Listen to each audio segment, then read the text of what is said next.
In this video, you'll learn how to create an analytics dashboard using Claude Code. By the end of this tutorial, you will have a functional dashboard script that can analyze data and generate insights based on CSV files. Begin by preparing your project and data.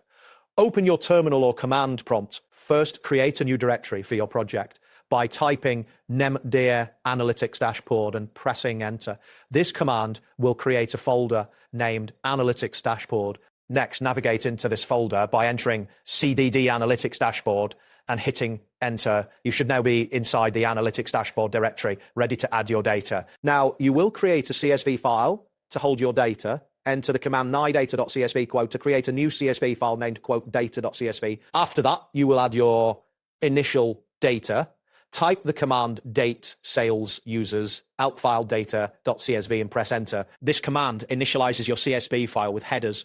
Next, you will append data to your file. For example, type 20260101 110 inches outfile-append data.csv and press enter. Repeat this process for the next 2 days by entering 202601 150 12 inches outfile-append data.csv and then 20260103 120 15 inches outfile-append data.csv.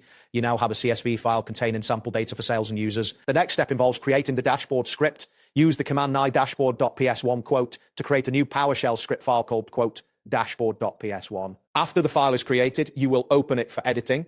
Type notepad dashboard.ps1 quote and press enter. This action will launch Notepad with your new script file. Now, you will paste the provided PowerShell and Claude logic into the Notepad. This script contains a parameter for action and logic to import your CSV data, analyze it, and generate insights. Once you have pasted the code into Notepad, save the file and close the editor, your dashboard script is now ready for use. To see your dashboard in action, you can run various commands. For a full analysis with Claude, type dashboard.ps1-action summary in your terminal and press enter. The script will execute and return insights related to sales, trends, and any warnings on declining metrics. If you want to view raw chart data, you can run dashboard.ps1-action chart sales to see sales data or dashboard.ps1-action chart users for user data. These outputs can be piped to a PowerShell charting module for visual representation in the future. That wraps up today's guide. Thanks for watching and catch you in the next tutorial.